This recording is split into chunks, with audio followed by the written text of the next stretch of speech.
Ask any Jewish friend of yours to tell you about the greatest event in the 4,000 years of Hebrew history, and there is no question what answers you will get. The Great Escape, or the Exodus, and the Passover. Both taking places in the first few chapters of the book of Exodus. This wasn't just a hair-raising chase scene wrapped around some of the most spectacular miracles in the Bible. If you were able to freeze this frame of history, you would really capture the moment of Israel's birth. For though God had promised hundreds of years earlier to make Abraham into a nation, this was the moment where that nation became a living, breathing reality. Into Egypt, in the book of Genesis, came one very large Hebrew family, the 12 tribes of Judah. Out of Egypt, in the Exodus, came a Hebrew nation. Big difference.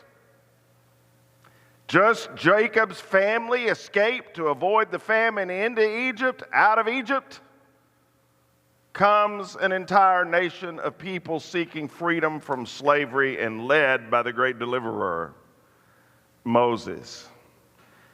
And during their trek home to what is now Israel, they accepted their role as the descendants of Abraham, and they vowed to obey God. So God, through Moses, set up the rules that would govern the people. At the heart of these rules, we will take a quick look at in today's lesson in Exodus, are the moral law. I'm going to point you out the difference between the moral law, the civil law, and the ceremonial law. The moral law being the Ten Commandments. This story of Exodus is such a classic. Not so much because of what it reveals about the Jewish people, but because of what it reveals about God. He is the great deliverer who can and will invade the physical world to save those who call on Him for their help. And it gives hope and comfort to us today, just as it did to them, and just as they still celebrate it at the Passover. Now, this is such a big story that Hollywood has made 2 blockbuster movies just about the book of Exodus. In the 1950s, I believe it was 1956, was the Ten Commandments, where Charlton Heston played Moses. And in the 1990s, it was The Prince of Egypt. And they're both outstanding movies describing the same situation. The word Exodus in the Hebrew literally means the outgoing or the departure. So Genesis closes with an account of the burial of Joseph and his family still residing in Egypt, having escaped the famine in Canaan. And Joseph's descendants absolutely flourished in Egypt. Over 2 million of them. And years passed, decades passed, and this family of Hebrews that went to Egypt only to escape the famine are getting stronger and stronger and stronger, and therefore, to the Pharaoh, are getting scarier and scarier and scarier. I'll talk about which Pharaoh I believe it was in just a few minutes. But Exodus 1, beginning in verse 8, says, eventually a new king came to power in Egypt, who knew nothing about Joseph or what he had done. And he said to his people, look, the people of Israel now outnumber us. They're stronger than we are. We must make a plan to keep them from growing even more. If we don't, and if war breaks out, they will join our enemies and fight against us. Then they will escape from the country. So the Egyptians made the Israelites their slaves. That was the new Pharaoh's plan and idea. They appointed brutal slave drivers over them, hoping to wear them down with crushing labor. But that wasn't the worst of his plan. The worst of his plan came a little later, when he decided to give this order to the Hebrew midwives. Now I want you to notice, he starts with the Hebrew midwives, the Jews themselves, okay? But then the order is going to grow. To the Hebrew midwives, who were slaves, he said, when you help the Hebrew women as they give birth, watch as they deliver. If the baby is a boy, kill him. If it is a girl, let her live. But watch this line. Here comes a moment of extraordinary faith that Jews to this day still celebrate. But because the midwives feared God, they refused to obey the king's orders. And they allowed the boys to live too. Wow. He's gone from, we're going to make them slaves, to telling the Hebrews, you must kill your own Hebrew males that are born, to then saying this order to all his people, not just the Hebrews, but to the Egyptians. You hear of, or you know of, a Jewish male baby being born, throw him into the Nile River. Not just kill him like the other order was to the Hebrew midwives, because the Hebrew midwives refused to obey the order. Throw every newborn Hebrew boy into the Nile River, but you may let the girls live. Now, one of the most famous verses in the New Testament in the Hall of Fame of Faith in Hebrews chapter 11 is verse 23, where it says, it was by faith that Moses' parents hid him for 3 months when he was born. They saw that God had given them an unusual child, and they were not afraid to obey the king's command. I love the story about a teacher asking a little boy, suppose your mother baked a pie, and there were 7 of you, your parents and 5 children. What part of the pie would you get? And the boy said, I would get a 6th. And the teacher said, I'm afraid you didn't study your fractions. You don't know your fractions. Remember, there are 7 of you. And the boy said, well, I'm afraid you don't know my mother. Mother would say she didn't want any pie, and she would want all the rest of us kids to have it. That must have been like Jochebed, who, by the way, was the name of Moses' mother. She didn't care what happened to her. She cared about trying to save her baby. Now imagine, the most powerful man in the world, the Pharaoh of Egypt, has issued an edict to kill your child, and imagine you are trying to hide this child for 3 months. Can you imagine what every night must have been like? How many of you have ever had a baby in the home? As a parent or a grandparent, a brother or a sister, whatever, you had a baby in the home. Okay. What kind of task do you think this was going to be? What if the baby wakes up hungry in the night? Decides to let everybody know it? What if he gets colic? What if the baby lets out a loud burp while some Egyptian is just walking by? What if the baby gets stuck by the safety pin when the father is changing the diaper? Or more likely, what if the father sticks himself with the safety pin while he is trying to change the baby's diaper? Think about all the things that could go wrong. What happens later that we will see on the screen in the Red Sea is no greater miracle, I think, than hiding this baby for 3 months.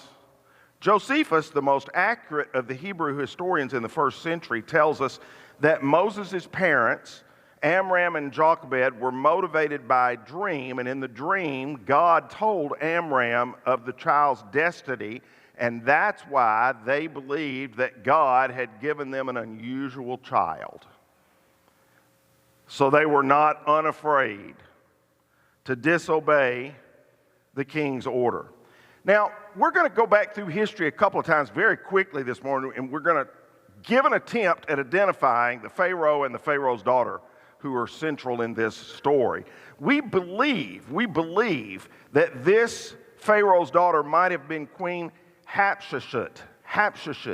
She was a famous personality in Egyptian history. She was politically powerful. In fact, she for a while ruled Egypt as a woman. We also know about her she was barren and lacked an heir to the throne. So it makes it very possible, given the time frame and that she was barren, that she was looking for an heir to the throne.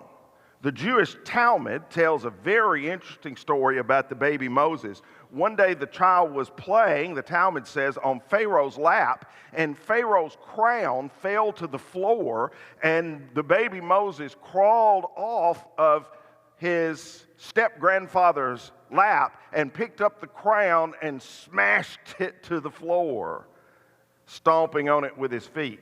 If it's true, it does come out of the Jewish Talmud. It likely is. It was a preview of coming attractions. Moses grows up with the finest schools, the finest family, and the finest surroundings in the palace of the Pharaoh, eating the finest food, but he never, ever really adopts being an Egyptian. And one day he sees an Egyptian taskmaster doing what he's supposed to do, ruling over a slave and making the slave work harder, and Moses kills him and buries his body in the sand. Moses clearly, even at that moment, wanted to serve God, but he wanted to do it on his own terms and his way of doing it.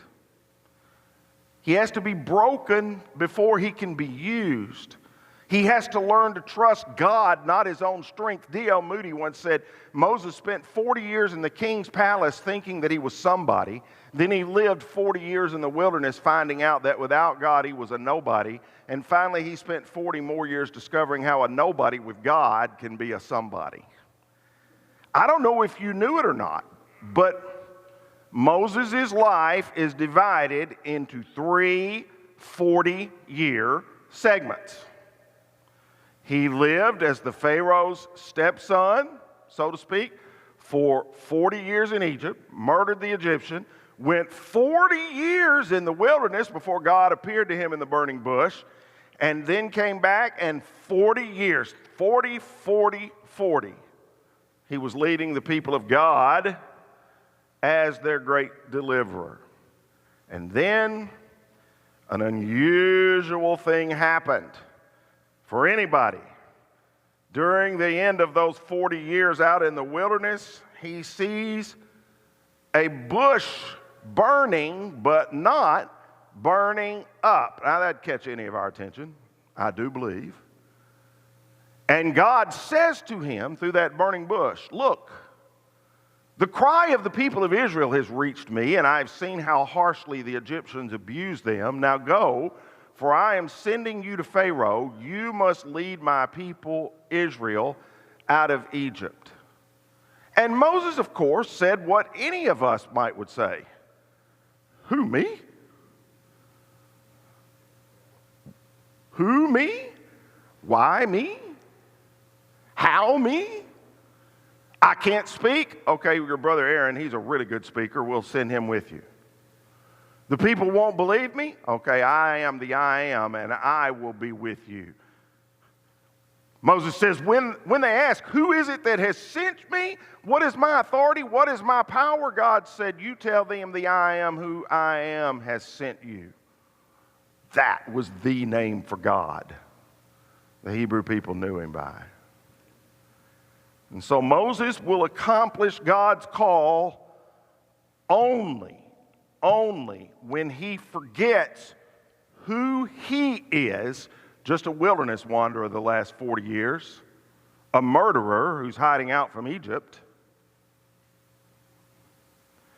and remembers who God is, the I am. He's got to lose faith in his own sufficiency, realize his own inadequacy, and trust God's sufficiency. He will no longer be, as we read the rest of his story in the book of Exodus, a self-made man. He will be a God-made man. And he, by the way, will record these first 5 books that we're looking at in chronological order: Genesis, Exodus, Leviticus, Numbers, and Deuteronomy. During the course of Deuteronomy, we'll talk about how that writing of those 5 books, called the Pentateuch, probably occurred. So God sends Moses to Egypt. And God's purpose, I want you to see in this. I don't know how well you can see these on the screen. I think I listed them for you in the outline. I don't follow your outline at all. So I've said this a time or two, but so just remember, that's just extra, what I'm giving you. I rarely refer to it or follow it. But I don't know how well you can see this, but I want you to understand that God's purpose in Egypt was not to deliver the Israelites. He wanted to make a point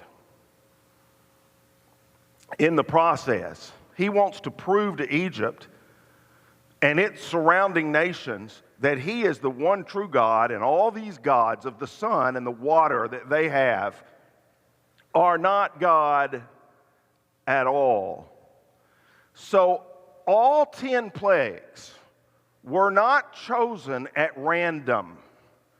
Every single one of them targeted one of the Egyptian deities, one of the Egyptian gods. In other words, they were strategic assaults on the idols of Egypt. In fact, in Exodus 12:12, God expresses his own motive, saying, "Against all the gods of Egypt, I will execute judgments." So that's what he did, beginning with turning the Nile into blood. And that was the first one, but boy, that was a big one, because the Nile was absolutely sacred to the Israelites. It was the country's agricultural lifeline. Every year the banks flooded, irrigating the land and supplying the site that made the soil rich and fertile. The Egyptians believed that the Nile was the bloodstream for Osiris, the god of the underworld. And that's why God struck the waters of the Nile first and turned it into blood. He was not only mocking the false god, but what the false god stood for. If the Egyptians wanted to believe these fantasies about Osiris, okay, here's what I can do to Osiris. Here's what I can do to the Nile.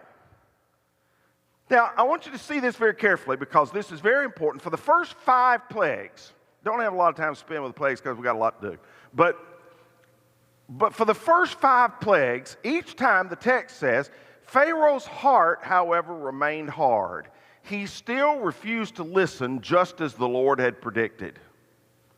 And then, beginning with the 6th plague and on through the 10th, the wording changes. And the change makes an enormous difference. It says, then the Lord hardened Pharaoh's heart, just as the Lord had predicted to Moses, and Pharaoh refused to listen. In other words, there comes a time in Pharaoh's life, and there comes a time, I think, in our life, where God pleads and pleads and pleads and pleads and pleads, and in this it was 5 pleas, P-L-E-A-S, and we harden our own heart. And then there comes a time where God gives up on us. The book of Romans in chapter 1, for instance, talks about people given over to various lusts as saying God gave them up to their own desires. God gave them up to their own desires. That's what's happening here with Pharaoh. So the plagues go on, but I want you to see the 10th and final plague was against the Pharaoh himself. You say, well, it was the firstborn child. How can you say it was against the Pharaoh himself? Remember, God's attacking their gods too. The Egyptians considered the Pharaoh and his firstborn to be deities. The death of Pharaoh's firstborn exposed that lie completely and exposed the lie of Pharaoh's mortality.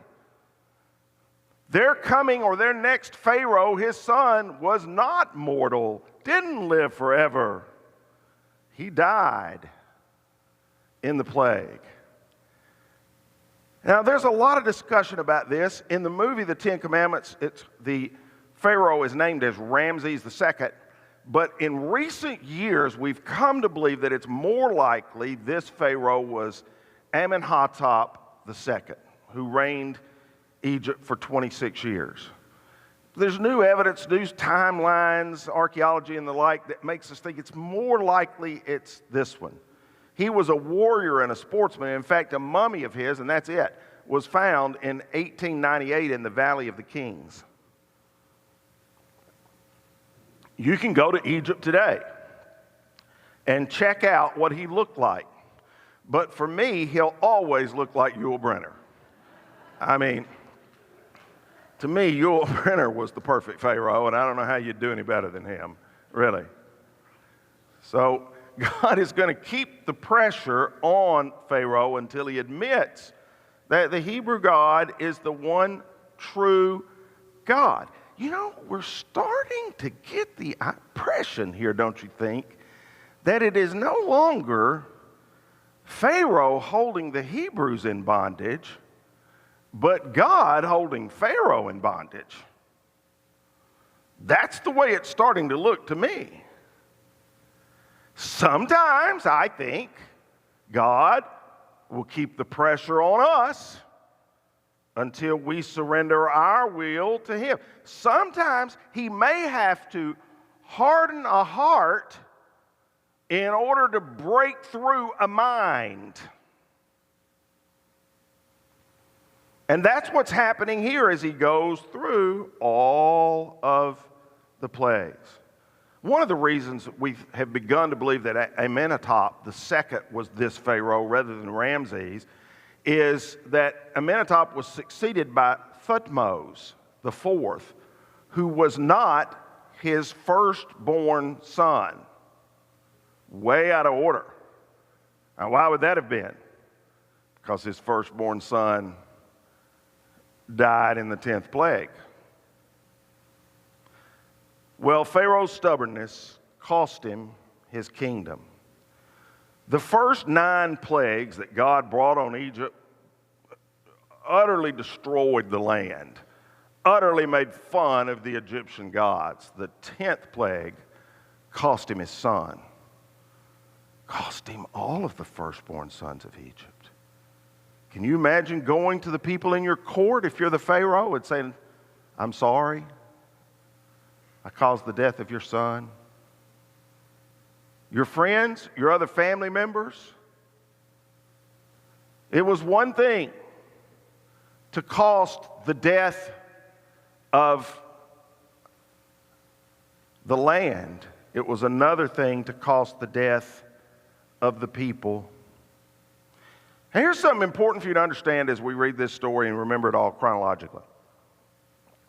Death was determined on all the firstborn in Egypt, not of Egypt. In all the firstborn in Egypt, not of Egypt. That means the Israelites too. The Hebrews were just as guilty of sin. If nothing else, they were guilty of the sin of idolatry as the Egyptians. So God, in his mercy, made a way of forgiveness. And he told them if each Hebrew family, there I am.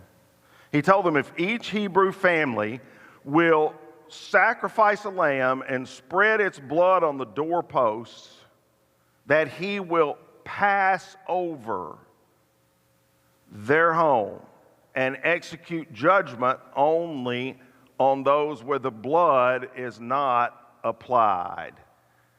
Wow. But the blood on your doorpost will serve as a sign marking the houses where you're saying, when I see the blood, I will pass over you. Do you know to this day, Orthodox Jews celebrate this feast? I've been to one. I have been to a Passover dinner. If you've never been to one, how many of you have been, by the way? All right, a handful. Never been to one? Be an interesting thing to do. If you have a Jewish friend who would invite you, it's a very, very interesting thing to do. To this day, how many things that you know of are 3,500 years old that are still happening as a tradition and as a memory? Well, this is one. And it's not only about what happened to the Egyptians with the Passover, it's about us. Paul wrote in 1 Corinthians 5:7, "Get rid of the old yeast by removing the wicked person from among you. Then you will be like a fresh patch of dough made without yeast," which is what you really are, because Christ, our Passover lamb, has been sacrificed for us. Now remember, salvation that night had nothing to do with the purity of the people, or the goodness of the people in the house. In fact, if you were a moral person, you may have assumed that judgment would pass over because of your own personal morality.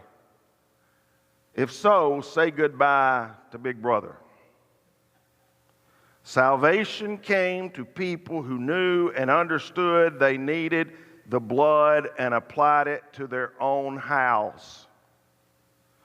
Salvation today still comes only to those who need the blood and understand that and obey God and let Jesus be their Passover lamb. Same principles for us. Well, Pharaoh finally had enough. He sent for Moses and Aaron and said, "Get out, leave my people. Take the rest of the Israelites with you." Notice this. This is what they really want to do. Go and worship the Lord as you have requested. That's what Moses kept telling Pharaoh we want to do. We want freedom of religion. We want freedom of speech. We want freedom of religion. Hey, so do I today. We want freedom of speech. We want freedom of religion. That's what their argument was. And so Pharaoh says, "Go, do it, get out of here." And so that night, or the next morning, the Israelites leave, rushing east on the map in your mind toward the Sinai Peninsula, nestled between the Gulf of Suez and the Gulf of Aqaba, which protrude up from the Red Sea like a couple of giant rabbit ears. Literally, they do. And they're marching toward the Promised Land, but two bad things happen. One is Pharaoh's grief about his son and what has happened in his nation turns to anger. Grief often turns to anger. In the 5 steps of grief, it's in the process of grieving. Elizabeth Kubler-Ross's famous process. So grief turns to anger, so much anger that he gathers his army of chariots and says, "We're going after them, and we're going to bring them back and make them slaves again."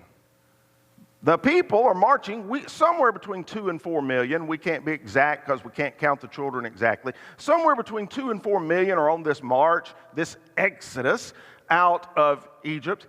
And they get to an obstacle called the Red Sea. And so they're stuck literally between a rock and a hard place. They're stuck between Pharaoh and his advancing army and the Red Sea. And then this happens. The Lord of hosts will do battle for us. Behold his mighty hand.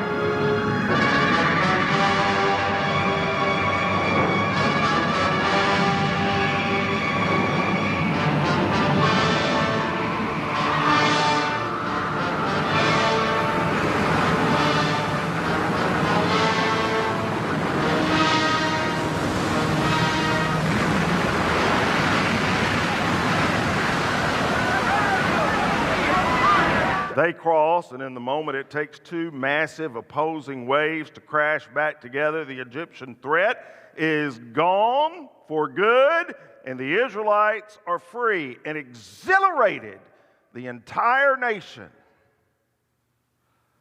joins Moses and his sister Miriam in a song of praise as they have crossed the Red Sea. So they travel not far at all, to the foot of Mount Sinai. So God's got not a problem, but an opportunity here. Here you got 2 to 4 million people. You finally have your Hebrew nation. You don't just have one family. You had them out of slavery. You've given them an exodus. What are you going to do with them? These are not people who are used to being leaders. None of them had ever been leaders. They had been slaves. They didn't know how to govern themselves. And so God says, I have to give them rules that will allow them to govern themselves. And he begins by summoning Moses to the top of Mount Sinai and giving him the 10 Commandments. And notice they're called the 10 Commandments. Commandments. They were never called the 10 Suggestions. We're expected to obey them. They were written on 2 tablets by the finger of God himself, and they break down very nicely. The first 5 commands deal with man's relationship with God, and the second 5 deal with man's relationship with his fellow man. In fact, someone once wrote, the 10 Commandments are given in tablet form, and by following their directions perfectly, we can save the use of a lot of other tablets we might have to take. They're stress reducers, in other words, not just sin reducers. So here's God's top 10 list in short form. No other gods, no use of physical images in worship, no taking the Lord's name in vain, keep the Sabbath day holy, honor your parents, no murder, no adultery, no stealing, no lying, no envy. Now, we must acknowledge right here, the Mosaical law was not the only set of commands that were around even at that time.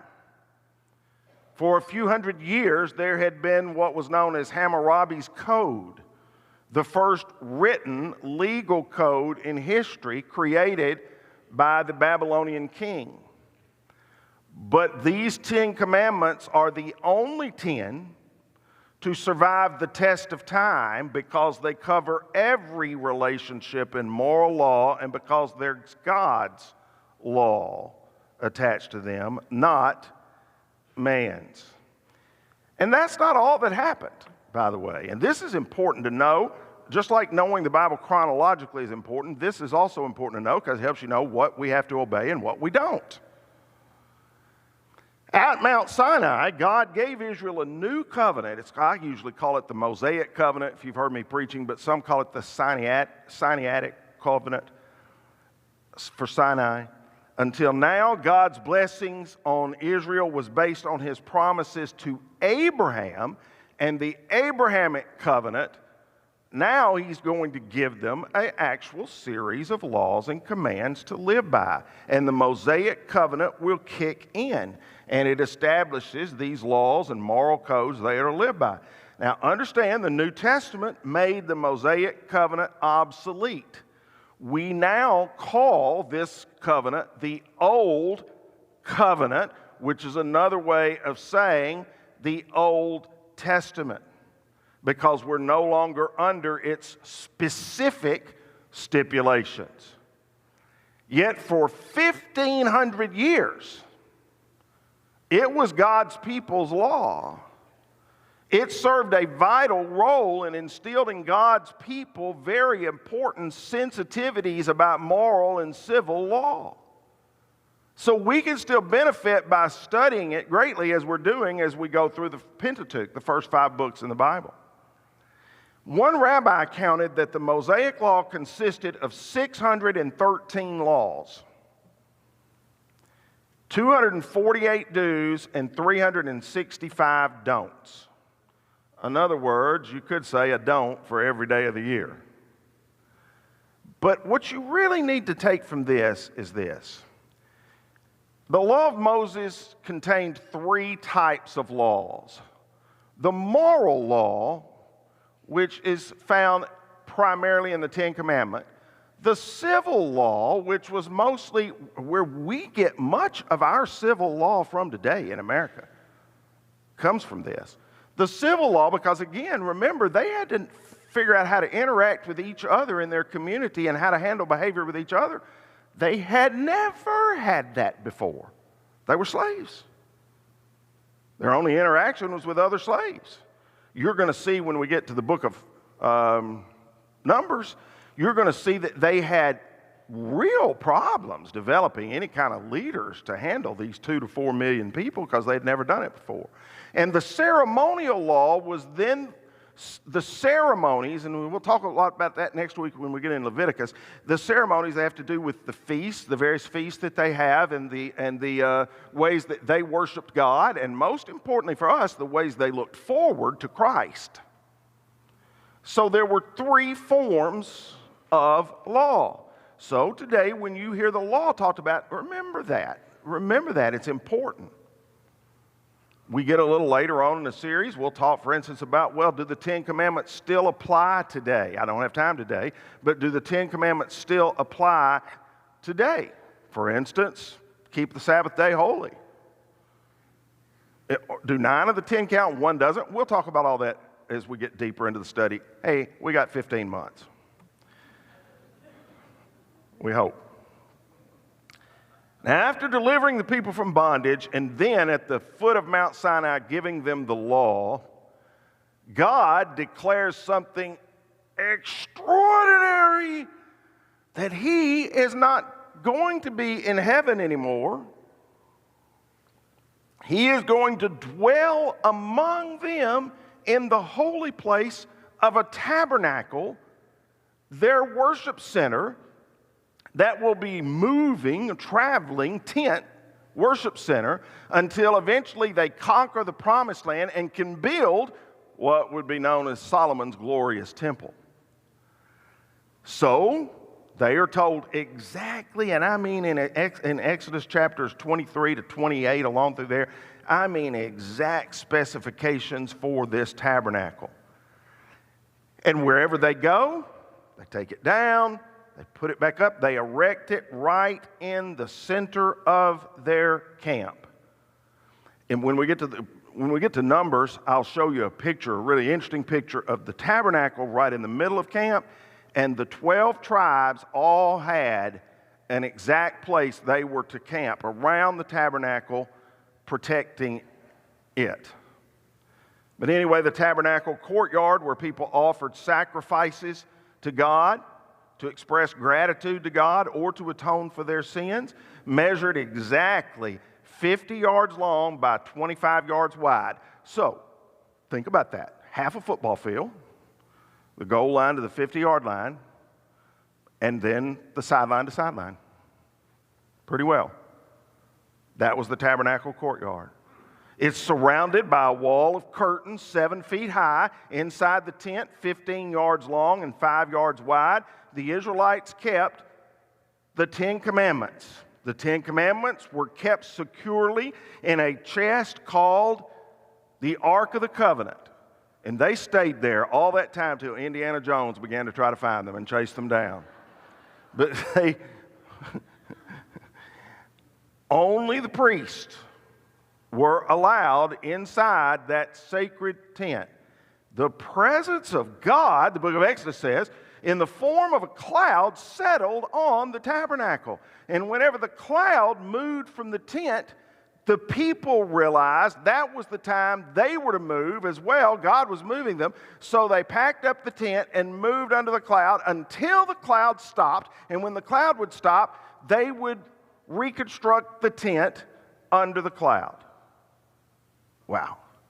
Some quick notes on the tabernacle. Some very quick notes on the tabernacle.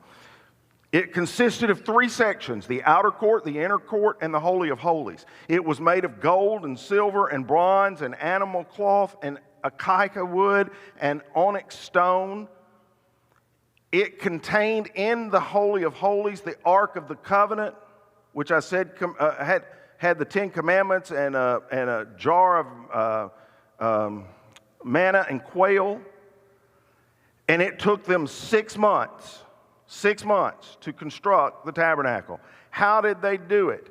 The whole community of Israel left and returned to their tents after they were given the instruction for the tabernacle. The whole community, they all did it. Just like I've begged you, let's all do this together. Love your Bible. Let's all do it together. They all did it together. All whose hearts were stirred and whose spirits were moved came and brought their sacred offerings to the Lord. They brought all the materials needed for the tabernacle, for the performance of its rituals, and for the sacred garments. So the people of Israel, every man and woman who was eager to help in the work the Lord had given them through Moses, brought their gifts and gave them freely to the Lord. Wow.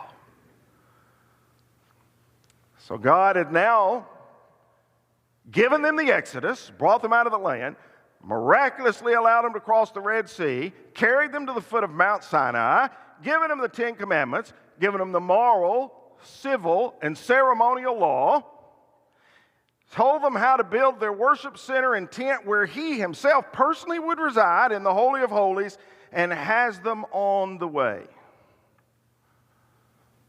to the Promised Land. The Egyptian abbeys, the Roman cathedrals, the Egyptian pyramids, the Oriental temples, things that are viewed as the architectural wonders of the world, cannot even remotely compare to the world's highest and holiest house of worship, which no longer stands. It never stood in any one place for very long,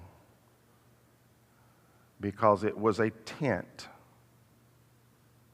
unimpressive in size and appearance, but what made it stand out was its occupant. It was the Almighty's throne room on earth. The one place on earth the presence of God actually existed. Hebrews 8:5 says they serve in a system of worship, speaking of the Old Covenant, that is only a copy, a shadow of the real one in heaven. For when Moses was getting ready to build the tabernacle, God gave him this warning: be sure that you make everything according to the pattern I have shown you here on the mountain. I want you to see this. The tabernacle was actually a small-scale model or shadow of the real one in heaven. Somebody says, well, I wonder what heaven will be like. We can catch a glimpse of heaven by studying the Old Testament tabernacle. But this blows my mind way more than even that. John 1:14, the great friend of Jesus, closest friends of Jesus, John, the disciple whom Jesus loved, who wrote the gospel for us. It says in the beginning, the first verse of John 1 says, in the beginning was the Word, and the Word was with God, and the Word was God. In verse 14 says in the Amplified Bible, and the Word Christ became flesh, human, incarnate, and tabernacled among us. Fixed his tent of flesh is what the actual Greek word means. Lived a while. What Moses told the Israelites to do in the desert in building the tabernacle where God would dwell is what Jesus did in the flesh when he came and tabernacled among us. What a glorious thought.